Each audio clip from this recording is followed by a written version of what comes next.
Good evening. Rajrajesh institute के YouTube channel पर आप लोगों का स्वागत है। आज रीजनिंग का एक सेट जो आपको काम देगा सीसैट की परीक्षा में, स्टेट सर्विस कमीशन की परीक्षा में, इसके अलावा बैंक पीओ की परीक्षा में, एसएससी सीजीएल में, इन सब में आपको काम देगा। इसमें एक क्वेश्चन आपका दिया हुआ है कि एक सीरीज आपका दिया हुआ है A B dash B dash B C D dash D C D C D E D dash और डी। यहाँ पर देख रहे थे जैसे ही हम लोग सीरीज देखे या देखे कि ऑल्टरनेट वे में बी आ रहा है और फिर यहाँ देख रहे हैं कि ऑल्टरनेट में डी भी जा रहा है।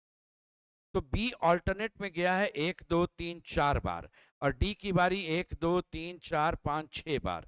तो इसको ऐसे सोचते हैं हम लोग कि अगर यहाँ पर चलें तो ए की बारी 3 बार रखते हैं, 1 2 3, ए है 3 बार, बी है 4 बार, 1 2 3 4, सी है आपका यहाँ से देखिए, यहाँ से शुरू किया 1 2 3 4 5 बार, डी हो गया 5 बार, तो डी हो जाएगा 6 बार, तो 1 2 3 4 5 6।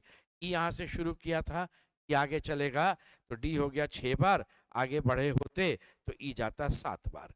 खाली जगह आप भरते हैं ए सी सी ई, ऑप्शन नंबर सी ए सी सी ई, ये रहेगा आपका आंसर।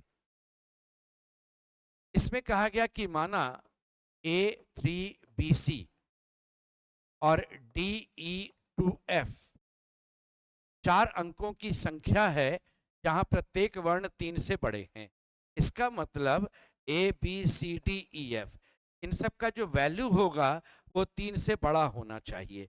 3 से बड़ा 4 5 6 7 8 9, ये आपके पास 6 अंक है और यहाँ पर 6 अक्षर है। संख्याओं का योग, इनका जो जोड़ है, देखिए इनका जो जोड़ है वह 15,902, ये जाएगा ऐसे 15,902। अब आपसे पूछा गया था कि बतला देना ए और डी, इनका और इनका, ए और डी जो है इनका आपसे पूछा गया कि बतला दो ए और डी का अंतर कितना होगा। देखिए सी और एफ जो भी 2 नंबर है और डिफरेंट नंबर है, अंत में 2 आ रहा है, इसका मतलब 8 और 4, 8 4 12, ये भी हो सकता है 7 और 5 12, ये भी चल सकता था 7 और 5 12, इससे भी आप आ सकते थे 7 और 5 12, एक बढ़ जाएगा। तो इस जगह पर अगर आप 7 और 5 12 लेंगे, एक बचेगा, तो एक इसके साथ आएगा, 2 1 3, ये फिर 7 हो जाएगा। तो यहाँ पर 0 आना चाहिए था, ये संभव नहीं था, इसलिए इसको 7 5 न लेकर इसको 8 4 रखिए। ये दोनों 8 और 4 12 का 2 हाथ में 1 आएगा, बी का वैल्यू 7 7 1 8 2 10 का 1 हाथ में, यहाँ भी 1 रहा आपका, यहाँ भी हाथ में 1 रहा। तो इस केस में सी का वैल्यू आप 4 या 8 में से कोई, एफ का वैल्यू 8 और 4 में से कोई, बी का वैल्यू 7 लीजिए, ये भी यूज हो गया। अब इस यहाँ पर 1 3 1 4, तो ई का वैल्यू 5 लेंगे तो ये 9 आ जाएगा, 1 3 1 4 5 4 9, तो यहाँ पर ई का वैल्यू हो गया आपका 5। अब ए और डी के लिए 6 और 9 बच गया, आप कहीं भी 6 कहीं भी 9 लिखिए, कोई अंतर नहीं आएगा। तो इसमें से 9 और 6 का अंतर ये पूछा गया था, आंसर होगा 3। ए में 6 लेंगे, डी में 9 लीजिए, या ए में 9 लीजिए, डी में 6 लीजिए। इसी पर्टिकुलर ईयर में 12 जनवरी आपका संडे है, तो आपसे कहा गया कि फिर संडे कब आएगा, ये 15 जुलाई या 12 जुलाई कब आएगा बतला। एक बात ध्यान रखेंगे कि किसी भी लीप ईयर में 3 महीना, जनवरी, अप्रैल और जुलाई, ये हमेशा समान होता है, इसलिए उसके डेट और डेज भी हमेशा समान रहेंगे। इसलिए किसी भी लीप ईयर का 12 जुलाई जो होगा वह भी संडे हो जाएगा, अगर 12 जनवरी संडे है। ये तो ऐसे जानते हैं, लेकिन इसका देखिए प्रोसेस क्या है। 12 जनवरी के बाद जनवरी में आपके पास 12 दिन हटाओगे तो 19 बचेगा। 7 से भाग दे दीजिए, 7 से भाग देंगे तो 7 दूना 14, 5 रिमेंड। फरवरी अगर नॉन लीप ईयर रहेगा तो 0, ये हम नॉन लीप की बात कर रहे हैं और ये लीप की बात कर रहे हैं। तो फरवरी होगा 0, लीप में 1, 29 दिन का है, 7 से भाग देंगे तो आपका 1 आएगा। मार्च 3, अप्रैल 2, मई 3, जून 2, जुलाई हम आ जाएंगे। तो यहाँ पर जोड़ लीजिए 5 2 7 कैंसिल, 3 3 6 2 8 बचा, 5 और 2 7 कैंसिल, 3 3 6 1 7 कैंसिल। अब इस जगह पर हम क्या नंबर यूज करें? संडे का संडे आने का मतलब रिमाइंडर 0 होना चाहिए। तो अगर हम 12 तारीख लेते हैं तो यहाँ पर 5 रिमाइंडर्स, 12 को 7 से भाग देंगे। और अगर 15 लेते हैं तो आपका यहाँ पर 1 रिमाइंडर तो बच जाएगा। देखिए 3 3 6 2 8 5 13, 3 3 6 2 8 1 9, 7 का मल्टीपल कोई नहीं आया। लेकिन अगर आप इसी में अगर आप यहाँ तक आए थे, अगर 12 लीजिएगा तो 5 रिमाइंडर होगा, और अगर आप 15 लीजिएगा इस जगह पर तो 1 रिमाइंडर होगा। आपके पास ये कट गया था, बच गया था 2, 2 में 5 जोड़ेंगे 7, ये 0 हो जाएगा आपका। 0 होने का मतलब सेम डे, यानी 12 तारीख की बात करेंगे, 12 जुलाई भी संडे होगा। Option number C. एक व्यक्ति अपने घर से, ये आदमी का घर है, पीछे में, ये पीछे हो गया, ये इसका आगे है, ये इसका पीछे, पीछे सीधे 25 मीटर चला, 25 गया, फिर वह दाहिने मुड़कर इधर 50 मीटर आया, फिर वह बाएं मुड़कर पुनः इधर आया 25 मीटर। अब उसका घर अगर आगे तरफ ये पूरब है, यानी ये आपका ईस्ट है, तो निश्चित रूप से ये वेस्ट होगा।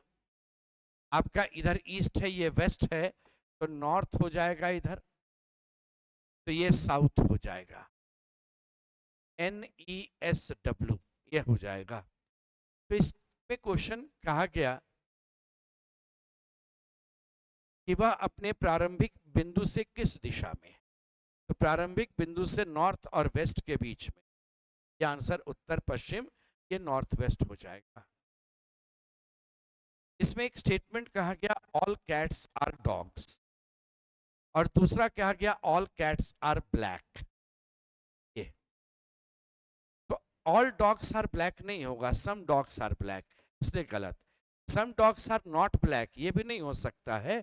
हम इसका एक कंडीशन ऐसे भी तो सोच सकते थे, ऑल कैट्स आर डॉग ये रहता, और ऑल कैट्स आर ब्लैक ये ऐसे भी हो सकता। तो इस केस में तो आपका ऑल डॉग्स आर ब्लैक हो जाता, some dogs are not black तो संभव नहीं होता। इस कारण से ये आपका आंसर नहीं था, ये भी गलत। इस केस में एक बात ध्यान दीजिए, ऑल डॉग्स आर ब्लैक इस कंडीशन को फुलफिल कर रहा है, और some dogs are not black इस कंडीशन को फुलफिल कर रहा है। यानी ये दोनों कंडीशन अगर देखें तो आइदर 1 और 2 आंसर जाना चाहिए, लेकिन आइदर 1 और 2 मेरे ऑप्शन में है नहीं। आइदर 1 और 2 अगर ऑप्शन होता तो हम इसका आंसर वो देते, नहीं है तो हम सीधा आंसर देंगे नाइदर 1 और 2 करेक्ट, न 1 न 2 सही। इसमें कहा गया कि सीक्वेंस ऐसी संख्याओं का अनुक्रम देखो और बतलाओ जिसमें विषम संख्या के बाद विषम है। ध्यान दीजिएगा, विषम के बाद विषम आना, यानी 2 विषम लगातार मिलना चाहिए। ये हो गया 5 1, ये 7 3, ये 3 9, यहाँ पर विषम में 5 7 है, विषम में यहाँ पर 3 1 1 5 है, यहाँ लगातार विषम 2 मिलना चाहिए, लगातार 2 विषम इसमें नहीं मिल रहा है। तो 1 2 3 4 5 6, आंसर हो गया 6।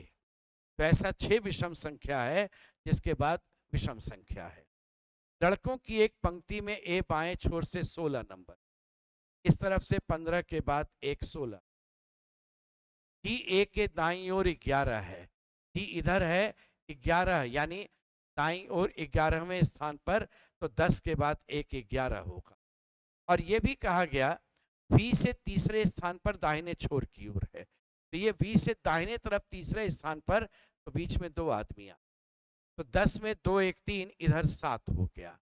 और v के विषय में कहा गया दाएं से 18, यानी इधर से 17 के बाद 2 1 3 14, 14 1 15, तो 17 1 18।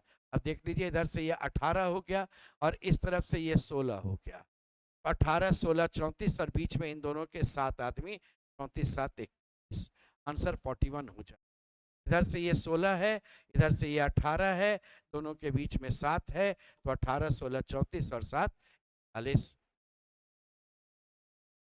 S1 कहता है सी डी से छोटा है किंतु ए और बी से बड़ा है। प्रश्न कहा गया ए बी सी डी में सबसे छोटा कौन है।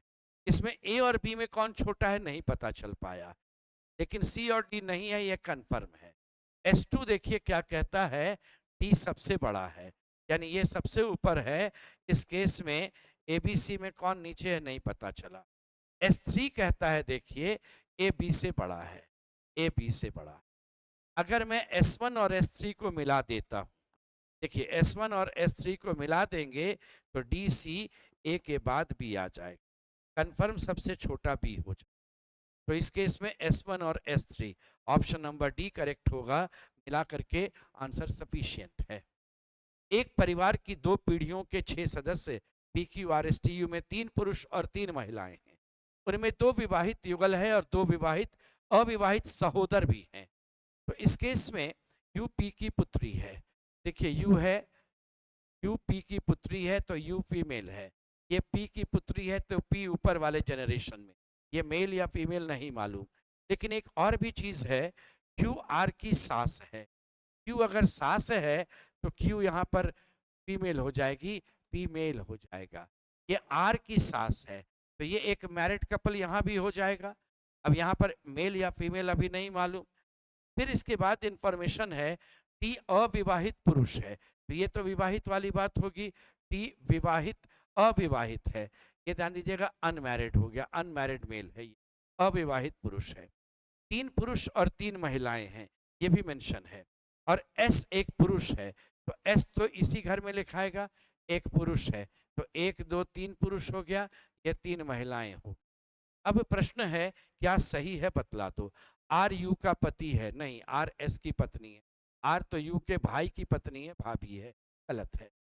आर एस की पत्नी है, आर एस की पत्नी है, ये सही है। एस विवाहित है, ये भी गलत हो गया, आंसर ऑप्शन नंबर बी था। शब्द दिल्ली के सभी अक्षरों का प्रयोग करते हुए कितने विभिन्न 5 अक्षरी शब्द आप बना सकते हैं। प्रत्येक शब्द में डी शुरू होगा और अंत में आई आएगा, यानी ये बीच 3 सीट पर आपको ELH में कहीं भी रख सकते। तो 3 में से कोई एक यहाँ जाएगा, फिर 2 में से कोई एक, फिर 1 में से जो बचेगा वो यहाँ रहेगा। तो 3 गुना 2 गुना 1 6। इसको आप ऐसे भी कह सकते थे कि ये डी यहाँ पर है, 3 सीट खाली है, फिर आई है, तो ये 3 सीट पर ELH कहीं भी जाएगा। इसको फैक्टोरियल 3, और फैक्टोरियल 3 सॉल्व ऐसे ही होता है, आपका 3 गुना 2 गुना 1, जो नंबर कहा जाएगा वो लगातार गुना करते हुए 1 तक पहुंचा दी। इसमें आंसर था 6। तो ये आपका एक सेट था जो आपको काम देगा सीसैट की परीक्षा में। आज यहीं तक रखेंगे, ऐसे ही आपको और भी सेट सीसैट का होगा या बिहार SSC का होगा लेकर। Thank you.